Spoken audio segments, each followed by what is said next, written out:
గోల్మాల్ ధరణి అట. అమ్మేవాడు లేకుండానే భూముల రిజిస్ట్రేషన్లు, అమ్మేవాడు లేకుండానే భూములు రిజిస్ట్రేషన్ చేసుకున్నారట.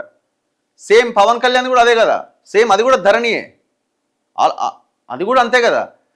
పవన్ కళ్యాణ్ది కూడా అమ్మే వ్యక్తిని చూపించిర్రు, కానీ కొంటోడు లేడు సబ్ రిజిస్టర్ ఆఫీసులో. కొంటోడు లేకుండానే సేల్ లీడ్ అయిపోయింది. ఎట్లయితుంది? అయ్యింది, చూపించినాం కదా మేము, సేల్ లీడే ఫేక్ అని.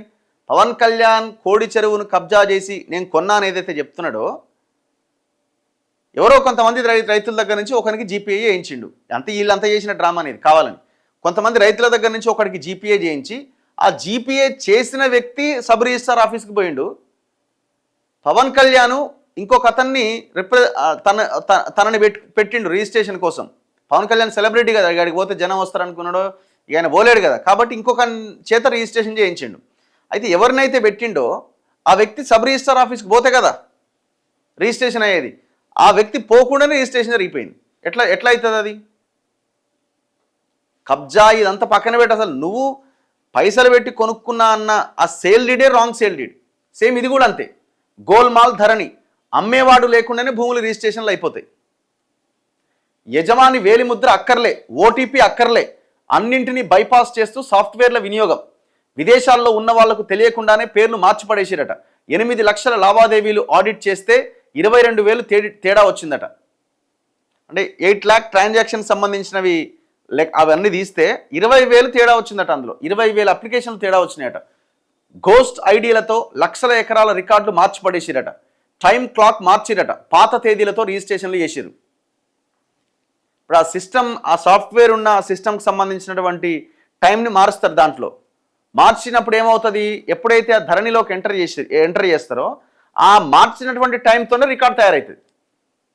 నేను ఇవాళ పోయి ఎంటర్ చేసిన సాఫ్ట్వేర్ దాంట్లో టైం గీమ్ అంతా సిస్టమ్ టైం చేంజ్ చేస్తారు. నువ్వు ఎప్పుడు ధరణిలోకి ఎక్కించినట్టు ఉంటుంది. నువ్వు ఏ డేట్ అయితే అనుకుంటావో, ఏ టైం అయితే అనుకుంటావో ఆ టైంతో ఎంటర్ అయినట్టు ఉంటుంది. ఇగో టైం క్లాక్ మార్చి పాత తేదీలతో రిజిస్ట్రేషన్లు. కేరళ సెక్యూరిటీ ఆడిట్ సంస్థ నివేదికలో వెల్లడి. సంబంధిత వ్యక్తులపైన క్రిమినల్ చర్యలకు సన్నద్ధం. అయ్యా బాబు, ఇది ఒక భూమి 2 భూములకు సంబంధించిందో కాదు, లక్షలాది ఎకరాలకు సంబంధించిన వ్యవహారం మొత్తం ఇట్లనే నడిచింది. ఇంకా భయంకరంగా పాత రికార్డ్స్ మొత్తం తారుమారు చేసి ఆ ఒరిజినల్ డాక్యుమెంట్స్ని బయటకు లాగి వీళ్ళు మ్యానిపులేట్ చేసిన, వీళ్ళు తయారు చేసిన ఫేక్ డాక్యుమెంట్స్ అందులో పెట్టి కూడా వ్యవహారం నడిపించినారు. ఇది చాలా పెద్ద క్రైమ్, ఇది పెద్ద ఆర్గనైజ్డ్ క్రైమ్. ఇది దాదాపు తెలంగాణలో 25 లక్షల ప్రభుత్వ భూములు ప్రైవేట్ పరమైనవి. ఇవన్నీ చూసిన తర్వాతనే జనం కేసీఆర్ని ఓడగొట్టిరు. నేను ధరణిని తీసుకుపోయి బంగాళాఖాతంలో కలుపుతా అన్నాడు. ఇప్పుడు ఇదంతా కూడా ఇంతవరకే ఉంటుంది వార్త. దీనికి ఫాలో అప్ ఏమైనా ఉంటుందా, పురోగతి ఏమైనా ఉంటుందా? ఏముండదు. పురోగతి ఎక్కడ ఉంటుంది?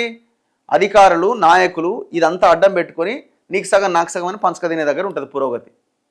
ప్రజల అకౌంట్లో, ప్రజల ఖాతాలో ఈ భూములు కలవవిగా. ఎవరి అకౌంట్లో కలుస్తాయి? రాజకీయ నాయకులు, అధికారులు, వాళ్ళ అకౌంట్లో కలుస్తాయి. 25 లక్షల ఎకరాలు, 1 ఎకరా భూమి అయినా, 1 గుంట భూమి అయినా వెనక్కి తీసుకొచ్చిండా?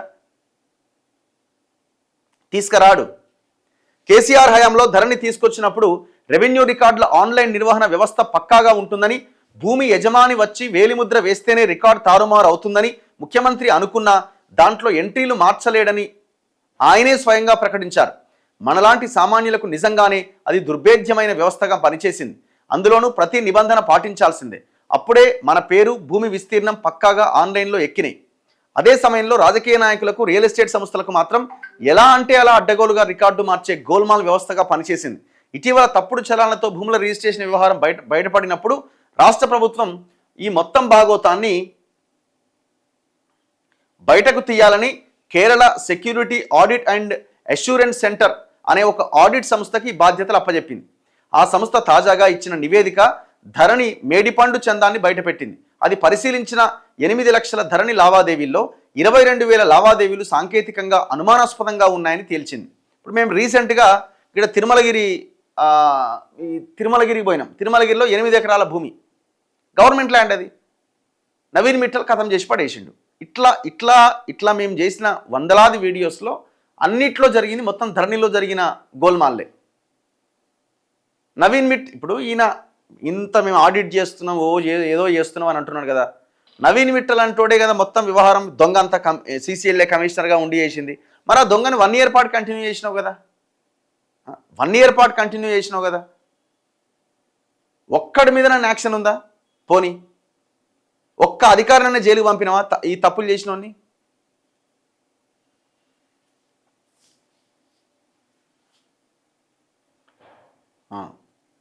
అయితే ఇక్కడ ఏం జరిగిందట అంటే దాదాపు 2 నుంచి 3% లావాదేవీలు తేడాగా ఉన్నాయట.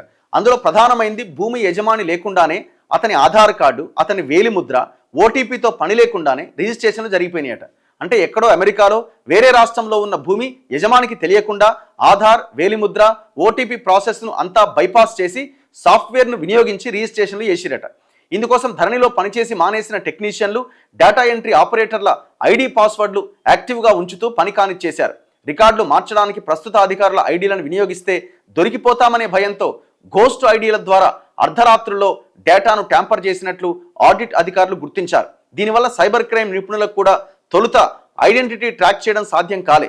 జనగామ, యాదాద్రి రంగారెడ్డి జిల్లాల్లో జరిగిన చలానా మోసాలపై కూడా సైబర్ క్రైమ్ అధికారులు సాంకేతికంగా ఎలా జరిగిందో ఫోరెన్సిక్ ఐటీ నిపుణులు కనిపెట్టిరట. సో ఎంత ఘోరంగా ఉండేదంటే కేటీఆర్ ఆయన అధికారంలో ఉన్నప్పుడు ఓన్ డ్రైవింగ్తోని కారులో రాయదుర్గం దగ్గర ఈ ఆఫీస్ ఉండేది. రాత్రి 12-1 గంటకి వీళ్ళు మంచిగా తిని మెత్తగా తాగి ఆ ఆఫీస్ బిల్డింగ్ దగ్గరికి వచ్చి ఈ మొత్తం వ్యవహారం అంతా చక్కబెట్టేటోళ్ళు. సో ఈ ధరణి వచ్చిన కొత్తలో ఆ తర్వాత జరిగిన వ్యవహారం ఇది. ఇంకొక ఆయన ఉంటుండే, ఆయన కలెక్టర్గా పనిచేసిన కూడా ఖమ్మం, ఈయన ఆయన పేరు ఏదో ఉండే, రంజిత్ ఏదో సంథింగ్ ఉన్నది, రజత్ సిన్హానా ఎవరో ఉండే. సో ఇద్దరు కలిసి ఈ మొత్తం వ్యవహారం చేసేటోళ్ళు. అంటే వీళ్ళు సర్వర్లకే ఎంటర్ అయిపోయేటోళ్ళు డైరెక్ట్గా. ఎందుకంటే అది ఓన్కి ఇచ్చారు. టెరాసిస్ అనే ఒక ఇంటర్నేషనల్ ఎవడో వాళ్ళ ప్రైవేట్ వ్యక్తులకు ఇచ్చారు. మళ్ళీ దీంట్లో ఎవరు ఈ రాజులు ఉన్నారు కదా, సత్యం రామలింగరాజు వాళ్ళ కొడుకు, వీళ్ళంతా ఇదంతా ఒక బ్యాచ్ ఇది. ఇప్పుడు కూడా రేవంత్ రెడ్డి రాజులతోనే కలిపినాడు అనుకోండి, అందుకే ఇట్లా ఏడిచింది వ్యవహారం. పోయిన భూములను ఒక గుంట భూమినైనా వెనక్కి తీసుకొచ్చిండా? ఇప్పుడున్నంతా కూడా రియల్ ఎస్టేట్ బ్రోకర్లే కదా, ఆయన చుట్టూ ఉన్న వాళ్ళంతా రియల్ ఎస్టేట్ బ్రోకర్లే కదా.